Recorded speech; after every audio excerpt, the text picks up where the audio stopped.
Alhamdulillah rabbil alamin. Nahmaduhu wa nusalli ala rasulil karim wa ba'd. Kemudian Allah Subhanahu wa taala malam ini kita berikan acara dari Allah bersama-sama dalam majlis ilmu, majlis zikir. Mudah-mudahan malaikat yang hadir saat ini mencatat kita sebagai orang-orang yang senantiasa berzikir kepada Allah. Kemudian memberikan kita satu kabar gembira yaitu dari Allah Subhanahu wa taala. Salawat dan salam kita curahkan kepada yang mulia Nabi Muhammad sallallahu alaihi wasallam beserta para sahabat, keluarga dan juga para pengikut-pengikutnya. Sebelum kita mulai, mari sama-sama kita membaca surah Al-Fatihah dan kirimkan kepada Muhammad Nawawi beserta keluarganya serta guru beliau. Kemudian kita berdoa mudah-mudahan ilmu yang kita dapatkan malam hari ini bermanfaat untuk kita di dunia dan di akhirat. Al-Fatihah.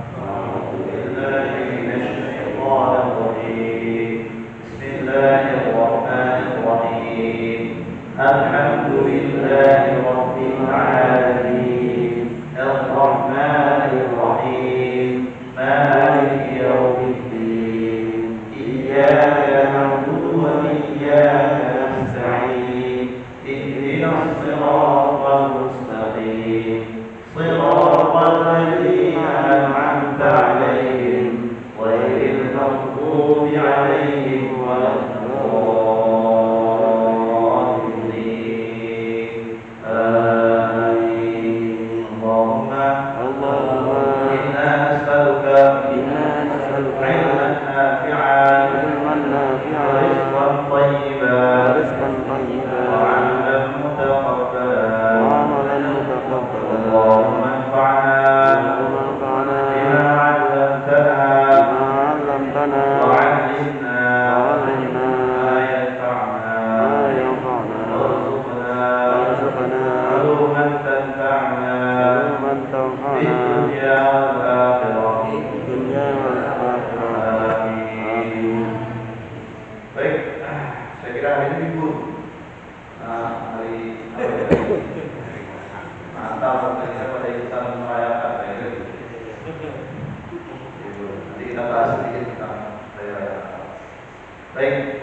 untuk apa ada sholat jenazah? Kita bukan anaknya, ya Pak.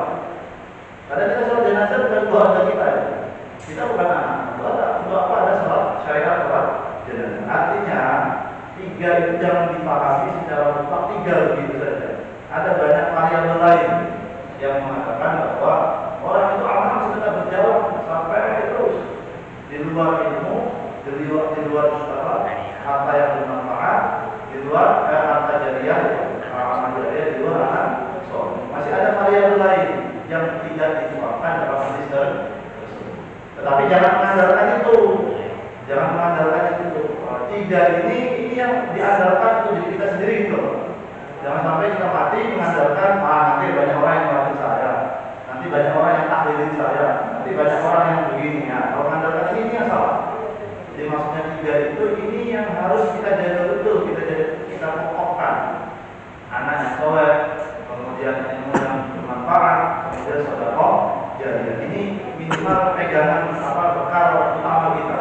Yang lain itu adalah agama. Maka kata Nabi, laqad tabat taubatan, sesungguhnya wanita ini telah taubat secara taubat nasuha, taubat yang betul-betul taubat. Kalau seandainya taubatnya dibagikan kepada 70 orang-orang yang ada di Madinah, maka tentu cukup untuk memberikan taubat kepada 70 orang di Madinah. Luar biasa. Wahal wajadta, apakah kau menemukan afdhalan min anjadat bi nafsiha lillahi ta'ala? Apakah kau menemukan orang yang seorang perempuan yang lebih afdal dari dia, dari orang yang merelakan dirinya untuk dikorbankan kepada Allah Subhanahu wa taala? Hari ini kita buat dosa, pernah enggak ngaku kita buat dosa? Kita sembunyi-sembunyi kan, Pak? Sembunyi-sembunyi dosa kita ya. Kalau seandainya kita ini dihukum dengan hukuman yang ada, maksudnya hukuman Islam dengan dosa-dosa kita sudah habis gitu. Sudah habis gitu. Maka dia berani mengorbankan dirinya, dia tahu pasti hukumnya adalah rajam, tapi dia korbankan untuk Allah supaya mendapatkan ridha Allah Subhanahu wa taala. Maka kemarin berprasangka baik kepada seorang yang ingin atau sedang bertobat. Kemudian kadang orang yang kita anggap hina karena kemaksiatan, karena sebuah kemaksiatan, kemudian bertobat dan menerima tobatnya itu kadang lebih jauh daripada diri kita yang taat sekali. Maka tidak boleh memandang remeh. Memandang remeh bukan pekerjaannya loh Pak. Memandang remeh orangnya. Kalau pekerjaannya nggak boleh kita anggap itu baik-baik saja. Satu kemaksiatan itu bahkan dalam satu kaidah itu ridho terhadap satu kemaksiatan itu bisa jadi kufur. Di kemaksiatannya kita nggak benar gitu, tapi orangnya kalau dia lebih baik, dia lebih baik daripada kita. Paham ya? Jadi perbuatannya kita pisahkan dengan orang. Baik, kita masuk pada hadis ke-23. Ada 2 hadis lagi yang kita hadiskan di sini.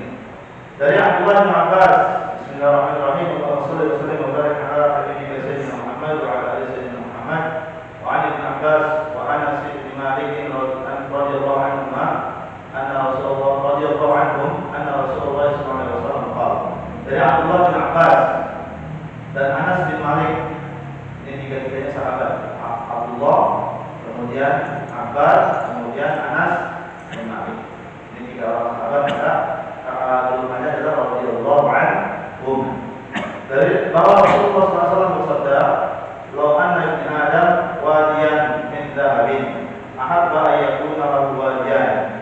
Seandainya seorang anak Adam atau manusia memiliki 1 lembah dari emas, 1 lembah isinya emas semua, kayak di Papua, 1 lembah, 1 gunung, 1 lembah isinya emas semua. Maka kata Nabi, "Ahabba ayyakuna lahu wadiyan wadiyani." Maka dia lebih menyukai untuk memiliki 2 lembah. Jadi kalau orang dikasih 1 harta yang begitu banyak sekali itu manusia kurang, masih butuh 1 lembah. Jadi masih suka nggak dikasih 2 lembah? Suka. Makanya orang-orang pejabat-pejabat tak sudah miliaran hartanya, tapi masih korupsi. Yang dikorupsi bansos, jelas-jelas ini orang miskin. Salah satunya ini, dan bapaknya presiden, bapaknya lurah, ternyata masih korupsi juga tas bansos. Kemudian, wala yang ma'afahu illa turab, dan tidaklah memenuhi mulutnya kecuali turab debu, wa yatubu Allahu 'ala man taab. Jadi dan tidak akan penuh mulutnya kecuali dengan tanah, maksudnya dengan kuburan. Orang itu nggak akan berhenti tamaknya, manusia itu pasti akan tamak kecuali sudah masuk kuburan. Yang laku fiturah ini maksudnya mulutnya penuh dengan kuburan, bahasa kiasan. Mulutnya penuh dengan tanah ini bahasa kiasan bahwa manusia itu tidak akan berhenti untuk mendapatkan harta, untuk tamak kepada harta sampai dia mati. Makanya al-ghakumut tagatsur hatta zurtumul maqabir. Kita akan bermegah-megah cari banyak harta. Orang yang sudah pensiun, ini sudah pensiun di sini. Kalau disuruh kerja masih kerja ya Pak? Ya, padahal sudah pensiun. Alasannya kadang-kadang saya dibutuhkan tenaga ahli dan macam-macam. Intinya cari duit. Ini cari duit. Ya, saya punya saudara punya ini jauh, saudara jauh itu sudah pensiun dari tentara. Tetap saja masih cari order. Cari order sini lah, jadi penasihat sini lah.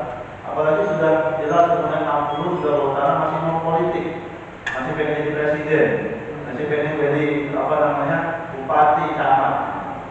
Alasannya macam-macam. Intinya adalah duit, kekuasaan dan seterusnya. Maka dan Allah menerima taubat siapa saja yang akan bertaubat. Ini penting.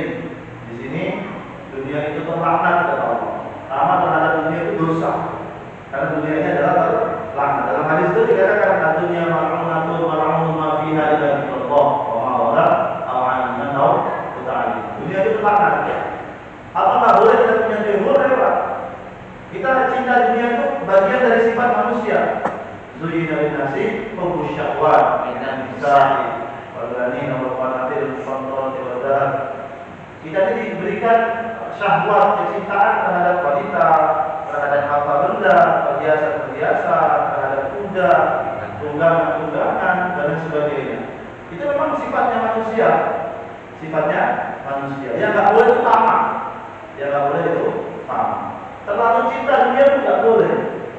Bedanya kita dengan sahabat itu apa? Sahabat sama-sama kaya. Abdurrahman bin Auf kaya luar biasa. Sayyidina Utsman kayanya luar biasa. Bahkan dia sampai sekarang punya wakaf tertua, sumur wakaf tertua yang ada di Madinah itu punyanya Sayyidina Utsman bin Affan. Luar biasa. Kayanya luar biasa. Cuma bedanya kita dengan sahabat adalah sahabat punya harta tapi tidak pernah sedikit pun hartanya masuk dalam hati kita. Dalam hatinya dia. Jadi nggak punya hilang ya sudah, dapat ya alhamdulillah, jalan terus.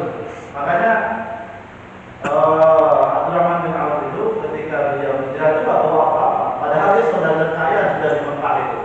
Tapi suruh oleh Nabi dan Allah suruh untuk hijrah ke Madinah. Tinggalin semuanya Pak. Nggak ada yang dibawa, nggak ada yang nanti dulu lah. Tunggu dulu, saya buat dulu perencanaan. Enggak. Begitu datang hijrah semua berangkat, tinggalkan semuanya. Luar biasa. Bedanya kita dengan sahabat apa? Sahabat tidak pernah satu dinar pun, satu dirham pun dalam hati dia ada kebesaran uang, kebesaran harta, kebesaran dunia. Yang ada apa?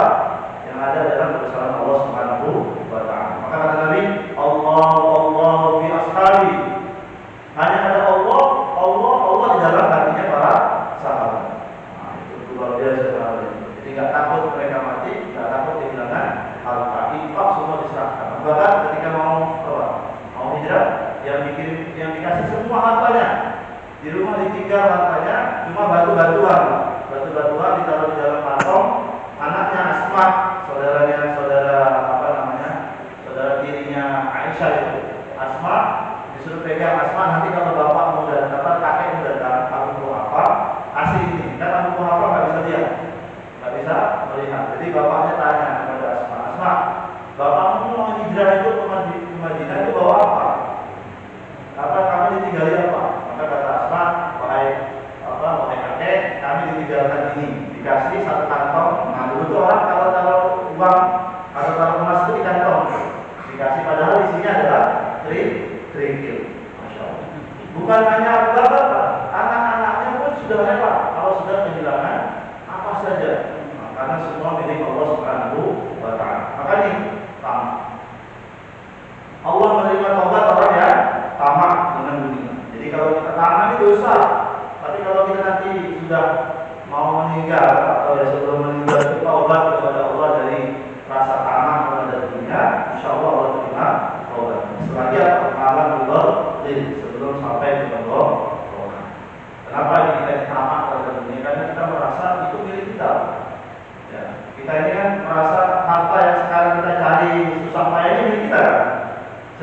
kalau kehilangan itu luar biasa sedihnya, ya. Kehilangan HP itu pikirannya macam-macam. Alasannya kontaknya yang banyak. Ya begitu. Kalau kehilangan HP itu ini kontaknya yang banyak, kan bisnisnya yang banyak. Sama sebetulnya. Jadi itulah kita.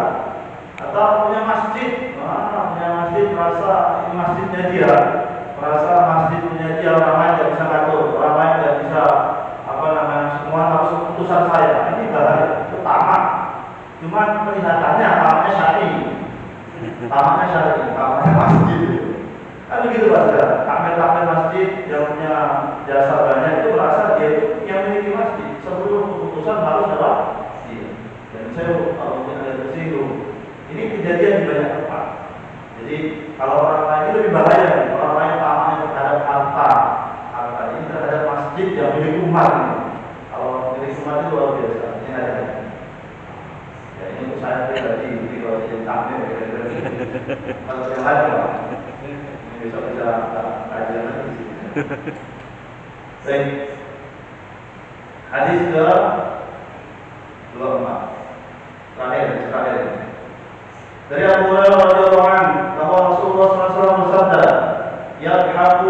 Yadhaqullahu ila rajulain. Allah tertawa dengan dua orang laki-laki. Maksudnya Allah tertawa di sini Allah mengatakan ridho. Nah, jadi jangan disamakan Allah tertawa dengan manusia. Cuma kalimatnya itu yadhaqu itu dia tertawa. Jadi kata Imam kata Imam Ibnu Abdullah, kata Imam Al-Qurtubi itu mengatakan Imam tertawa ini adalah ridho. Maka saya artikan di sini bukan tertawa, tapi ridho. Tapi saya nggak tahu dalam terjemahan yang ada di buku-buku gitu ya. Jadi kalau ridho, jadi jangan sampai karena Allah itu harus kita pahami kalau ada sifat-sifat seperti ini Pak. Ini sifat mutasyabihat, sifat yang sama-sama. Allah ketawa, kalau Allah ketawa sama seperti manusia, itu harus hilang. Yang kita imani kalimatnya, tapi kita tidak imani maknanya. Maknanya kita tidak tahu. Ya tapi Tapi yang kedua, kebanyakan para ulama dalam satu pemahaman takwil yang dimaksud dengan dia tertawa di sini adalah ridho. Seperti orang Arab itu, jadi kata kalimat dalam bahasa Arab itu yang disebut dengan tertawa itu biasanya adalah senang, ridho terhadap sesuatu. Kemudian dari Allah Subhanahu wa taala apa ini kepada dua orang laki-laki yang betul ahaduhuma saling membunuh satu sama lainnya al-akhar. Jadi Allah ridho terhadap dua orang yang saling membunuh satu sama lain. Bagaimana ini? Dia duluan dan keduanya masuk dalam surga. Yuqatilu hadza fi sabilillah fayuqtal. Orang ini terbunuh di jalan Allah dan dia mati. Orang ini di jalan Allah dan dia mati, terbunuh. Kemudian tsumma yatubullahu 'alal qatil. Kemudian Allah menerima taubat orang yang membunuh. Fayuslimu, kemudian dia masuk Islam. Fayustashhadu, kemudian dia mati syahid. Ini luar biasa. Ada orang dua saling bunuh-bunuhan dalam peperangan. Ketika dalam peperangan dia bunuh satu yang mati yang pertama adalah mati karena di jalan Allah Subhanahu wa taala. Yang membunuh masuk Islam, taubat, mati syahid. Dua-duanya masuk surga. Luar biasa. Ini para sahabat yang dulu. Khalid bin Walid itu dulu strategi panglima yang membuat strategi perang Uhud. Sehingga kaum muslimin pada kafir kalah. Banyak kaum muslimin tidak banyak, termasuk Khalid mungkin membunuh salah satu kaum muslimin. Nah, yang dibunuh masuk surga. Khalid setelah itu masuk Islam, taubat kepada Allah, masuk ke dalam surga. Ini luar biasa perumpamaannya Rasulullah. Jadi jangan kita menganggap bahwa orang yang sudah membunuh itu juga kadang mereka bisa juga diampuni dosa dari Allah Subhanahu wa taala ketika mereka taubat, kemudian menerima taubat mereka. Tapi syaratnya kemarin adalah harus meminta pahala dari keluarga yang dibunuh. Saat itu orang muslim ketika sudah masuk Islam, semua sudah bergembira luar biasa. Bahkan Abu Jahal, anaknya itu, anaknya siapa namanya? Ikrimah bin Abi Jahal itu masuk Islam, Pak. Masuk Islam. mati pun beliau dalam keadaan syahid artinya. Dan banyak sahabat-sahabat lainnya yang punya kafir dalam Islam, kemudian setelah Islam beliau menjadi syahid. Nah, ini yang disebut dengan ada orang yang bertaubat diterima oleh Allah Subhanahu wa taala. Nah, pada hadis terakhir ini bahwa Imam Nawawi secara pada bab 2 ini, bab tentang taubat ini memberikan beberapa contoh tentang taubat. Nah, contoh tentang semuanya tentang taubat, tapi contoh tentang taubat yang ini penting. Yang pertama apa? Imam Nawawi memberikan taubat tentang bohong. Banyak orang berbohong. Jadi penting kita untuk taubat ketika berbohong. Karena berbohong itu bukan hal yang sepele. Itu hadisnya panjang sekali. Itu menceritakan kepada kita bahwa pentingnya untuk kita bertaubat dari perkataan-perkataan yang bohong, baik disengaja maupun tidak disengaja. Jadi perkataan bohongnya adalah perkataan yang paling banyak dilakukan oleh manusia. Ya suami kepada istri, ya istri kepada suami, ya kepada teman dan seterusnya. Apalagi pejabat-pejabat mereka sudah banyak bohongnya. Tidak kampanye dan seterusnya. Kemudian yang kedua adalah membunuh. Selain berbohong, banyak dosa membunuh. Ini penting, dosa membunuh ini juga dosa yang besar, maka harus bertobat.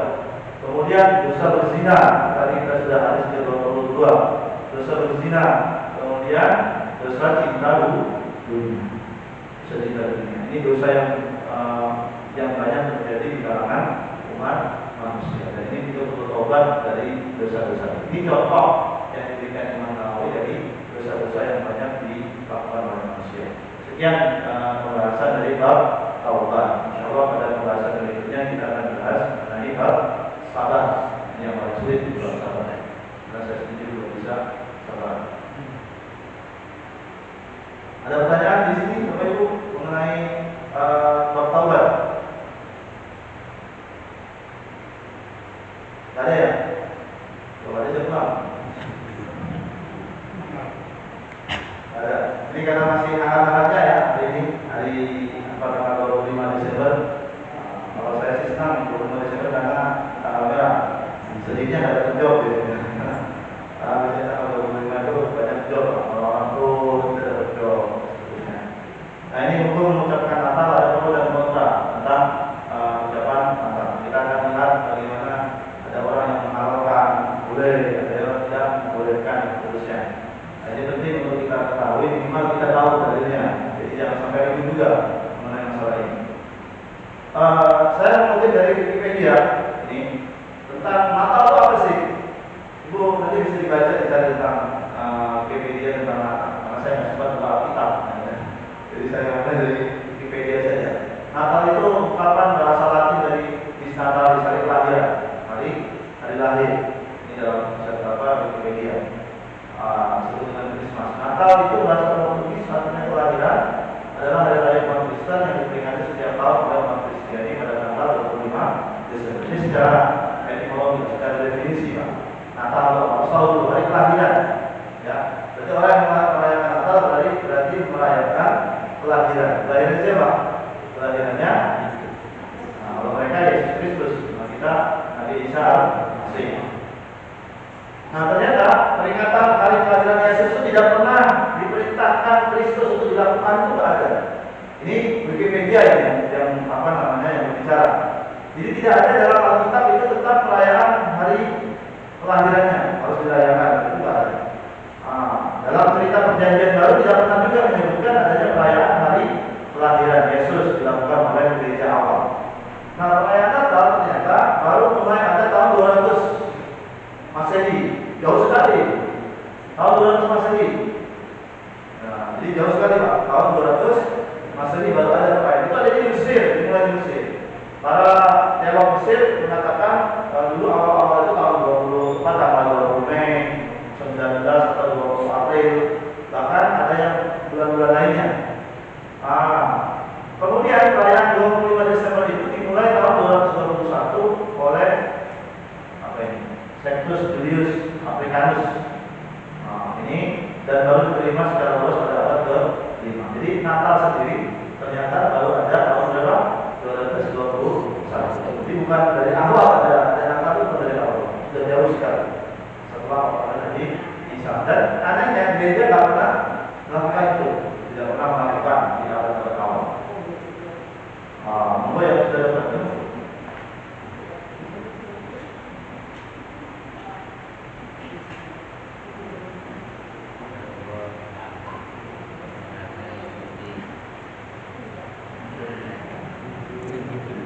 Baik. Nah, orang yang mengatakan pembolehan dalil Natal itu dalilnya. Kalau mengikuti perayaan Natal, semua orang sepakat haram hukumnya. Mengikuti perayaan Natal, ikut kebaktiannya, ikut misanya, ikut macam-macamnya, semuanya sepakat ulama itu haram hukumnya, tidak boleh. Nah ini kaitannya dengan ucapan, ya. Mengucapkan Natal. Maka dalam surat Maryam mereka dari yang mengatakan boleh itu menggunakan dari surat Maryam ini. Wassalamun alayya yauma wulidtu wa yauma amutu wa yauma ub'atsu hayya. Dan kesejahteraan semoga dilimpahkan kepada Nabi Isa maksudnya yang berbicara. Kemudian pada hari kelahiranku, pada hari aku wafat, dan pada hari aku dibangkitkan hidup kembali. Dari sini Nabi Isa membolehkan keselamatan bagi kelahiran. Ini dari mereka yang membolehkan. Kemudian mereka menggunakan dalil ini Al-Mumtahanah, surat Al-Mumtahanah ayat 8. La yanhaqullahu 'anil ladzina lam yuqatilukum fid-din wa lam yukhrijukum min diyarikum an tabarruhum wa tuqsitu ilaihim innallaha yuhibbul muqsitin. Allah tidak melarang kamu berbuat baik dan berlaku adil terhadap orang-orang yang tidak memerangi kamu. Jadi katanya sekarang kan orang-orang muslim sekarang tak memerangi kita di tetangga Indonesia. Tak memerangi kita, kita disuruh berbuat baik dan adil kepada mereka dalam memerangi dalam beragama dan tidak mengusir kamu dari kampung halaman. Sesungguhnya Allah mencintai orang-orang yang berlaku adil. Jadi kata mereka antara ruhum untuk berlaku adil, berbuat baik kepada mereka dan berlaku adil terhadap mereka. Jadi karena mereka mengucapkan selamat di kita, selamat Idul Adha kita, selamat macam-macam kita, tidak berlaku adil juga mereka untuk mengembalikan ucapan-ucapan itu. Sekedar ucapan saja loh, sekedar ucapan saja. Ini dalil yang ulama-ulama yang membolehkan. Inna Allah ya'murukum bil 'adli wal ihsan. Sesungguhnya Allah menyuruh kamu berlaku adil dan berbuat kebajikan, berbuat kebaikan kepada siapa saja. Menurut mereka, ya termasuk orang besar nanti yang bilang itu. Menurut mereka adalah bahwa mengucapkan selamat pada hari-hari besar mereka itu bukan sesuatu masalah. Itu juga ditanda suatu kebaikan. Wa in bayyitum bi tahiyyatin fa hayyu bi ahsana minha aw rudduha. Mereka menggunakan surah Nisa. Apabila kamu dihormati dengan satu salam atau satu penghormatan, maka balas satu penghormatan itu dengan yang lebih baik atau balas satu penghormatan itu yang sepadannya. Sesungguhnya Allah menghitung segala sesuatu. Nah, ini kata mereka, kalau mereka ya mengucapkan kebaikan kepada kita, kita juga berbaik kepada mereka. Nah, ini fatwanya Dr. Al-Ghazali. Jadi orang-orang kontemporer kebanyakan, kontemporer itu yang setelah tahun 90-an, 80-an, 90-an kontemporer itu yang memperbolehkan adanya pengucapan Natal. Jadi ulama-ulama dulu belum, ulama kontemporer kebanyakan. Salah satunya Dr. Al-Ghazali mengarang kitab Al-Fiqh Islami wa Adilatuh. Fikih perbandingan mazhab yang lumayan besar, punya saya punya 15 jilid kemudian, ulama besar dari Syria. Kata beliau, tidak ada halangan dalam bersopan santun bermujawarah dengan orang Nasrani. Menurut pendapat sebagian ahli fikih berkenaan dengan hari raya mereka, asalkan, perhatikan ya, asalkan tidak bermaksud sebagai pengakuan atas kebenaran ideologi mereka. Jadi yang membenarkan sendiri pun mereka mengatakan asalkan tidak membenarkan apa yang mereka ini cuma bersopan santun saja, cuma dilisan saja bersopan santun. Ini konteksnya bukan ikutan hari raya loh.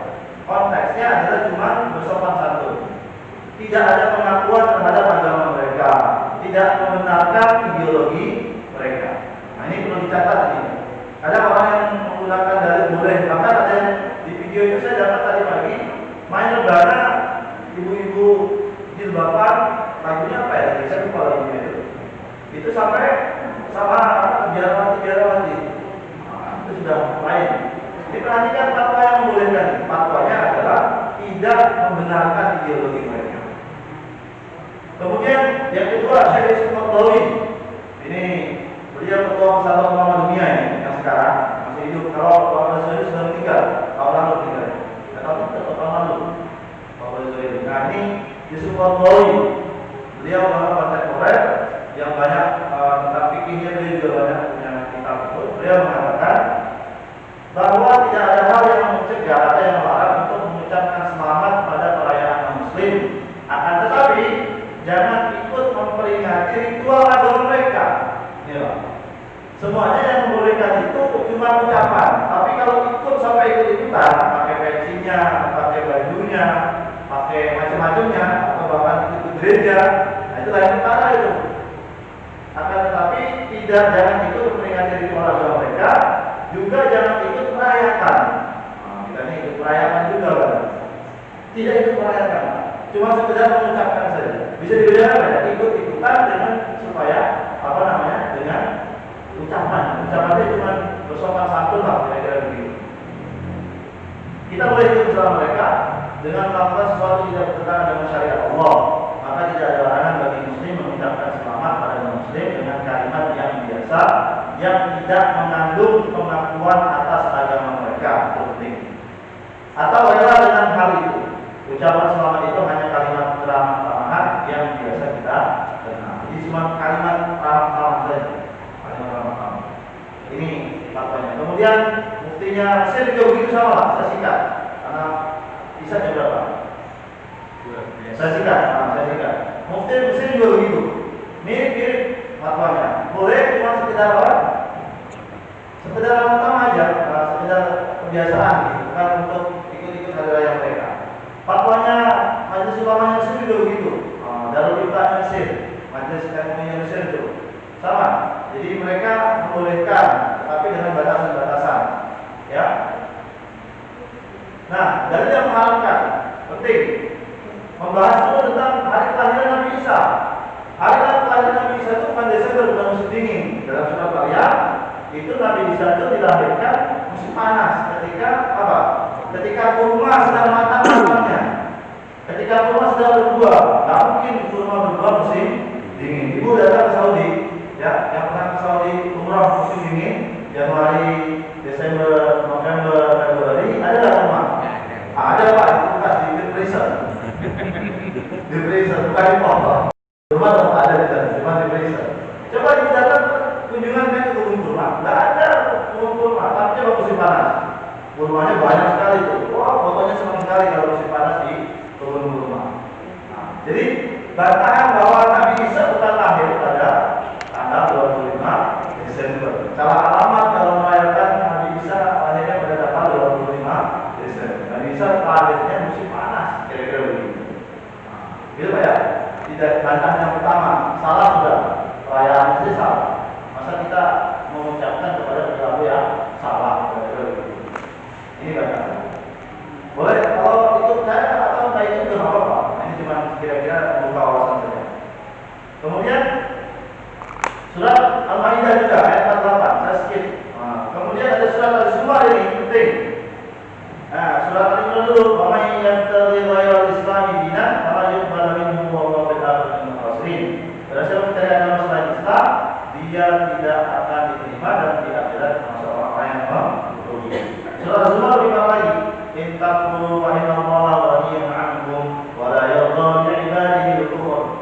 Jika kamu kafir, ketahuilah maka sesungguhnya Allah tidak mengampuni kamu dan Dia atau Allah tidak meridhai kekafiran hamba-hamba. Allah tidak meridhai sesuatu yang kafir untuk kufur. Bau kufur itu enggak itu.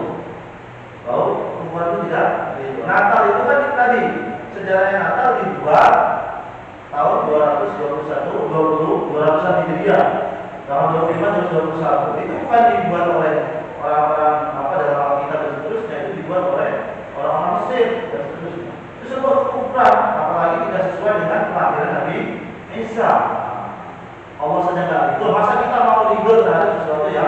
tidak diridhoi oleh Allah Subhanahu wa Ta'ala. Atau janganlah bermain-main dengan sesuatu yang tidak diridhoi oleh Allah.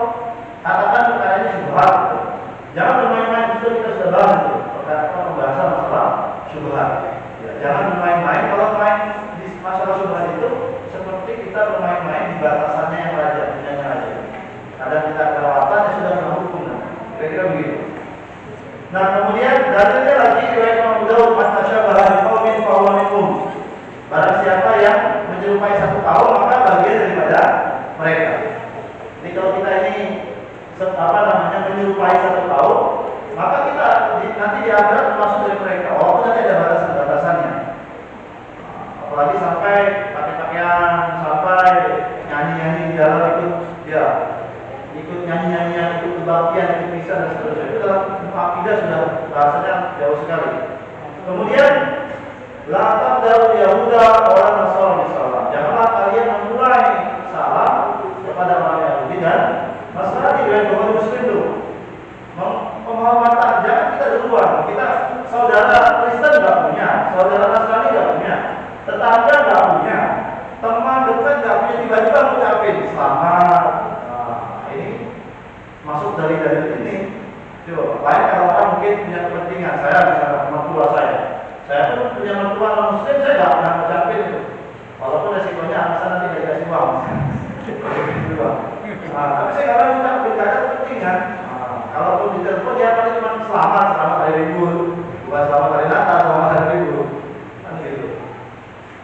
Nah, dalam akidah ini ada satu kaidah ini, al-istihsan kufrun, menganggap baik sebuah kekufuran itu kufur. Ingat Pak, menganggap baik sebuah kekufuran kufur. Ada memang tadi cuma sekedar ucapan saja, dia nggak ada menganggap baik yang tidak. Saya cuma ucapan saja menghormati orang. Itu masih bisa ditolerir misalnya.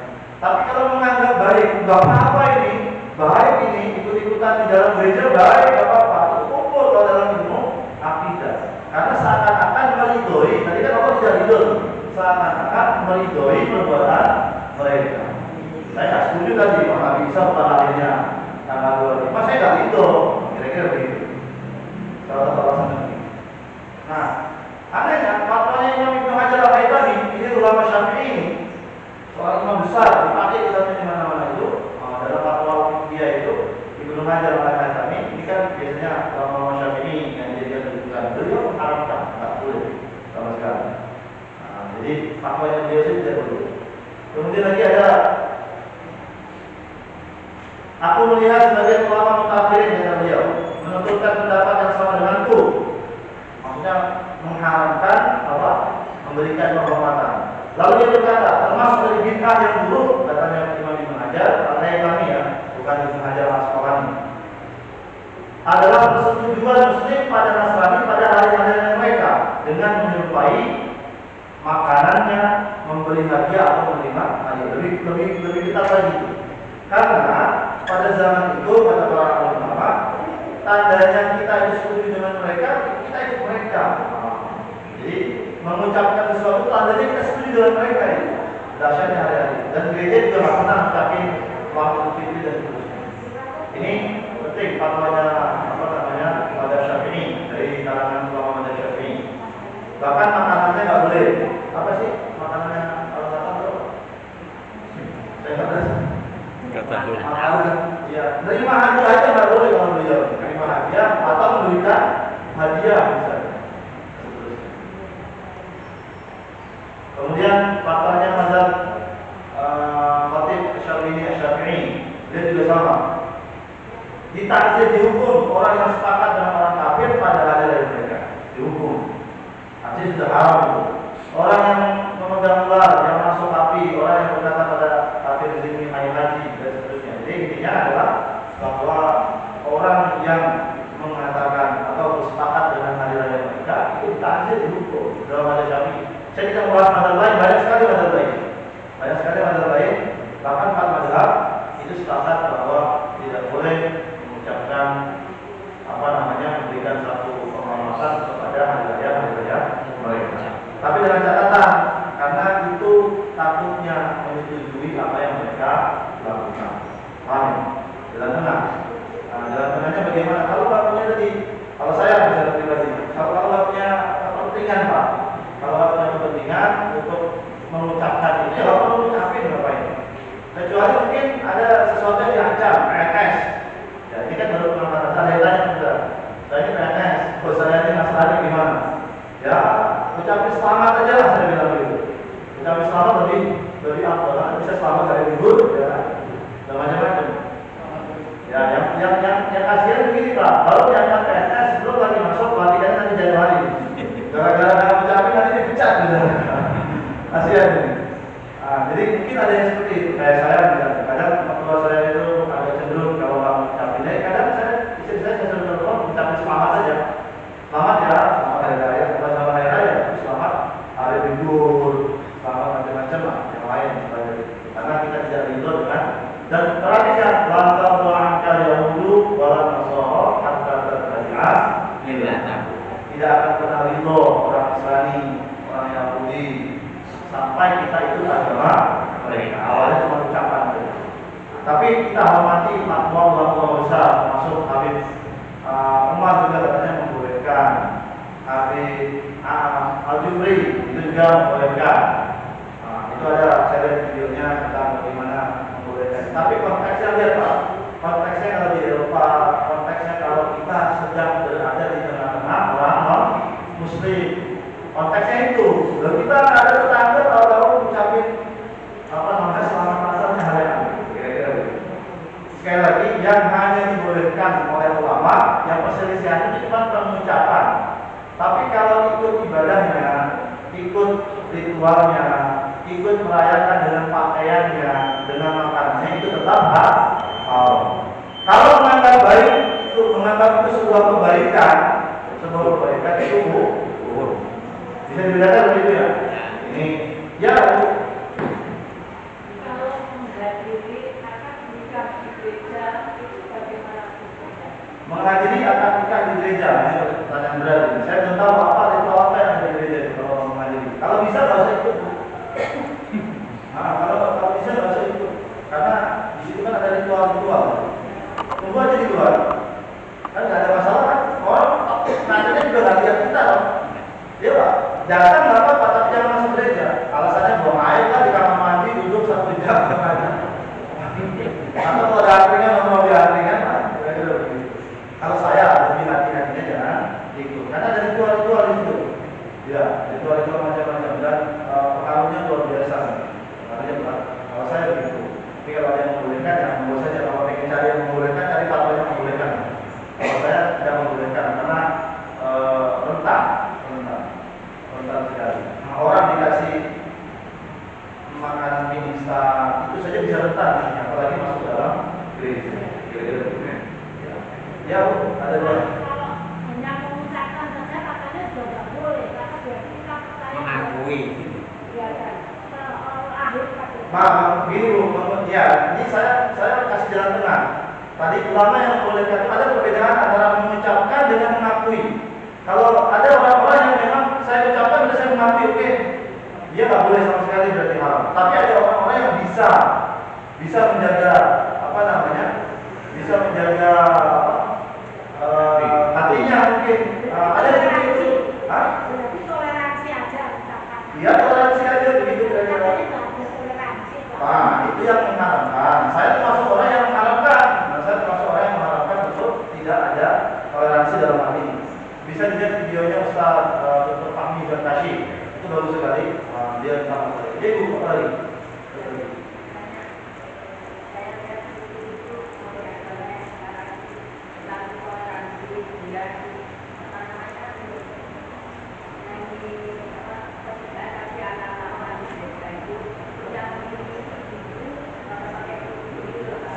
Ya.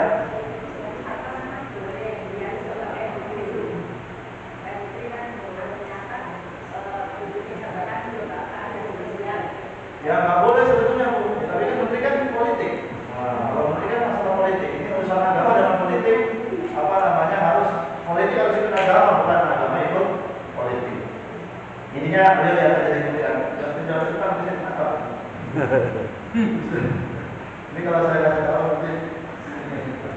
Intinya beliau diangkat itu yang pertama, beliau ingin meluruskan Ahmadiyah, kemudian meneruskan Syiah, kemudian ingin mengembangkan, dan itu sudah lama, ingin mengembangkan masalah apa namanya toleransi yang kebablasan. Jadi ada toleransi tapi kebablasan.